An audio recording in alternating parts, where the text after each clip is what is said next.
Hello दोस्तों, invest technical channel में आपका बहुत बहुत स्वागत है। दोस्तों, आज हम एसबीआई का एक शानदार म्यूचुअल फंड देखेंगे और उसमें अगर हम 2000 रुपये महीने की एसआईपी करना शुरू कर देते हैं तो वो पैसा कितने समय में 50 लाख रुपए या 1 करोड़ रुपए में कन्वर्ट हो जाएगा, इसकी पूरी कैलकुलेशन हम समझेंगे। पूरी कैलकुलेशन के लिए जो हमने एसबीआई का म्यूचुअल फंड सेलेक्ट किया है वो है एसबीआई इक्विटी हाइब्रिड फंड, जिसने ओवरऑल जब से ये फंड शुरू हुआ है लगभग 2013 से अब तक 14.98% यानी 15% के लगभग रिटर्न्स प्रोवाइड कराए हैं। पिछले 5 साल के इसके रिटर्न 14.43% के हैं। पिछले 3 साल के इसके रिटर्न 11.53% के हैं। पिछले 1 साल में इसने 14.98% के रिटर्न्स दिए हैं और पिछले 6 महीने में भी इसने 1.64% के रिटर्न्स प्रोवाइड कराए हैं। चाहे हम एलआईसी की बात करें या फिर हम पीपीएफ अकाउंट की बात करें, इन सभी के अंदर आपने देखा होगा कि हमें 15 साल 20 साल या तो पैसा लगातार इन्वेस्ट करना होता है या फिर हम कुछ समय के लिए पैसा इन्वेस्ट करके उसके बाद में एक डेफरमेंट पीरियड चुनकर यानी कुछ सालों के लिए हमें वेट करना पड़ता है और उसके बाद फाइनली हमें एक बड़ा अमाउंट मिल जाता है। अगर हम पीपीएफ की बात करें तो पीपीएफ का जो मैच्योरिटी टाइम होता है वो 15 साल का होता है और उसमें हमें कंटिन्यू पैसा जमा करना होता है। अगर हम सुकन्या समृद्धि अकाउंट की बात करें तो उसमें हमें 15 साल तक पैसा जमा करना होता है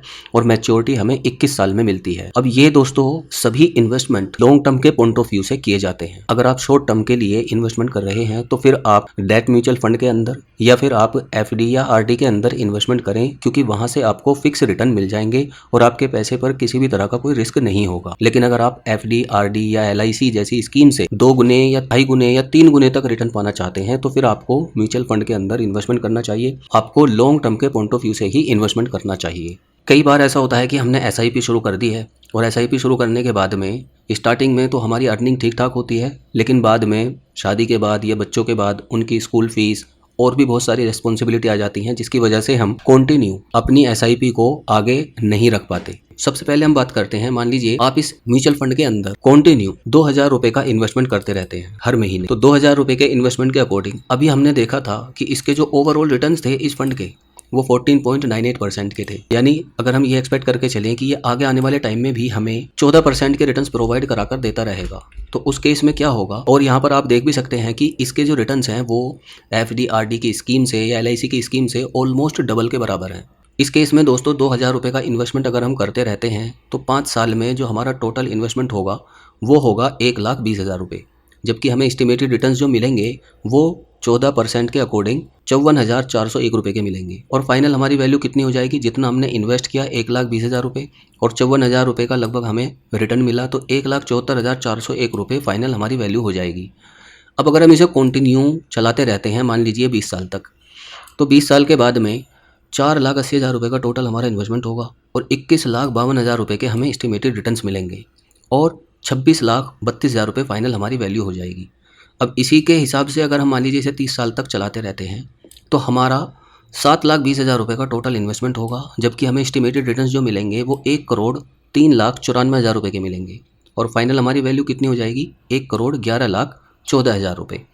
ठीक है, ये तो बात हुई दोस्तों उन लोगों के लिए जो एसआईपी स्टार्ट करके और लॉन्ग टर्म के लिए कंटिन्यू चला सकते हैं। लेकिन कई बार ऐसा होता है कि हम एसआईपी तो शुरू कर देते हैं लेकिन 2 साल बाद 4 साल बाद या 10 साल बाद हम उसे कंटिन्यू नहीं रख पाते। तो उस केस में क्या होगा और कैसे हम 50 लाख रुपए या 1 करोड़ रुपए का फंड इकट्ठा कर सकते हैं। सपोज कीजिए आपने 2000 रुपये की एसआईपी शुरू की और उसे आपने दोस्तों 10 साल तक कंटिन्यू किया, तो 10 साल के बाद में जो टोटल हमारा इन्वेस्टमेंट होगा वो 2,40,000 रुपये का होगा और जो हमें एस्टिमेटेड रिटर्न्स मिलेंगे वो 2,84,000 रुपये के मिलेंगे और फाइनल हमारे पास में जो वैल्यू होगी वो 5,24,000 रुपये होगी।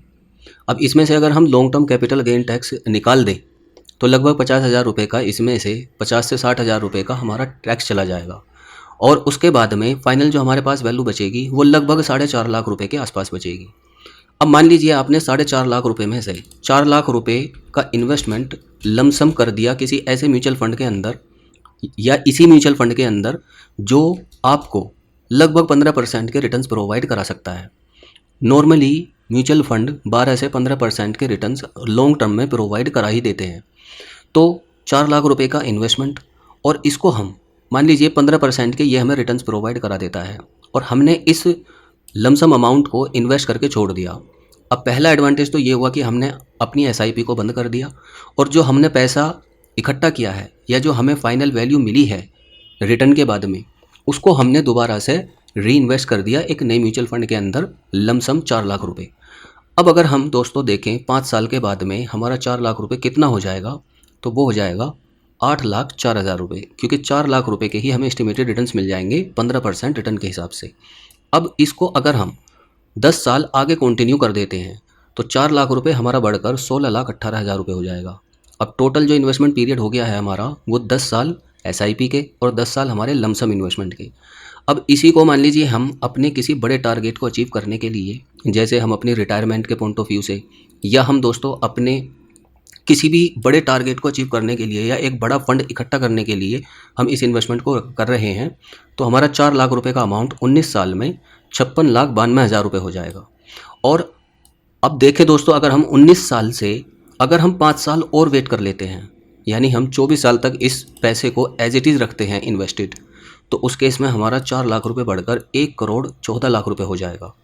तो नॉर्मली जो कंपाउंड इफेक्ट का जादू आपको देखने को मिलेगा किसी भी म्यूचुअल फंड के अंदर, वो 10 साल के बाद में ही शुरू होता है। अब ये टोटली आपके ऊपर डिपेंड करता है कि आप अपनी SIP को कंटिन्यू कर सकते हैं, या फिर आप जब आपका एक फंड इकट्ठा हो जाएगा 5 साल बाद, 10 साल बाद या 15 साल बाद, आप अगर चाहें तो अपनी SIP को बंद करके उसी अमाउंट को लमसम किसी म्यूचुअल फंड के अंदर इन्वेस्टमेंट करके छोड़ सकते हैं। अगर हम देखें तो हमें मेन बेनिफिट्स जो मिल रहे हैं वो लॉन्ग टर्म के पॉइंट ऑफ व्यू से ही देखने को मिलते हैं। अगर आप शॉर्ट टर्म के हिसाब से म्यूचुअल फंड के अंदर इन्वेस्टमेंट कर रहे हैं तो आपको फिर उन म्यूचुअल फंड के अंदर इन्वेस्टमेंट करना चाहिए जहां पर रिस्क थोड़ा सा कम होता है, जैसे हाइब्रिड म्यूचुअल फंड है या डेट म्यूचुअल फंड है, ETF हैं, वहां पर आप अपना इन्वेस्टमेंट कर सकते हैं। लेकिन अगर आपका व्यू 10 साल, 15 साल, 20 साल या उससे ज़्यादा का है, देन आप इक्विटी का म्यूचुअल फंड चुन सकते हैं। और SBI का जो SBI इक्विटी हाइब्रिड फंड है, ये एक शानदार म्यूचुअल फंड है। ओवरऑल इस फंड के जो रिटर्न्स हैं वो 15% के आसपास हैं, और ये अपना टोटल पैसा इक्विटी में भी नहीं इन्वेस्ट करता। ये 73% पैसा अपना इक्विटी में इन्वेस्ट करता है, यानी शेयर मार्केट में इन्वेस्ट करता है, और बाकी 19% पैसा ऐसे डेट इंस्ट्रूमेंट्स के अंदर इन्वेस्टमेंट करता है जहाँ पे इसको फिक्स रिटर्न देखने को मिलते हैं। इन फंड्स के जो हाइब्रिड फंड होते हैं, इस तरह के म्यूचुअल फंड के एक एक्सपेंस रेशो भी होता है, इसको म्यूचुअल फंड का ओवरऑल खर्चा कहा जाता है। मान लीजिए आपने 1 लाख रुपए का इन्वेस्टमेंट इस फंड के अंदर करके छोड़ दिया, तो 1 साल में आपको 730 रुपये इस म्यूचुअल फंड की AMC को देने होंगे, या वो ऑटोमेटिक डिडक्ट हो जाते हैं, क्योंकि वो उनकी फ़ीस होती है जिसमें फंड मैनेजर की फ़ीस और टोटल जितने भी खर्चे होते हैं म्यूचुअल फंड को रन करने के लिए, वो सारे इसी के अंदर होते हैं। अगर हम टैक्स की बात करें तो म्यूचुअल फंड के अंदर 2 टैक्स लगते हैं। अगर आप 1 साल से पहला अपना पैसा निकाल लेते हैं तो फिर आपको short term capital gain tax देना होता है, और अगर आप 1 साल के बाद अपना पैसा निकालते हैं तो long term capital gain tax देना होता है। Short term capital gain tax 20% का है अगर हम अभी की बात करें, और long term capital gain tax 12.5% का है। तो दोस्तों, इससे रिलेवेंट अगर आपका कोई क्वेश्चन है, क्वेरी है, तो आप नीचे कमेंट करके पूछ सकते हैं, मैं उसका जवाब आपको ज़रूर दूंगा। और आप जब भी इन्वेस्टमेंट करें तो अपनी डीप एनालिसिस के बाद में ज़रूर करें। ये वीडियो सिर्फ एजुकेशनल पर्पस से है और आपको अवेयर करने के लिए है कि डेट म्यूचुअल फंड के अंदर और इक्विटी म्यूचुअल फंड के अंदर क्या डिफरेंस होता है और क्या रिस्क होते हैं। धन्यवाद।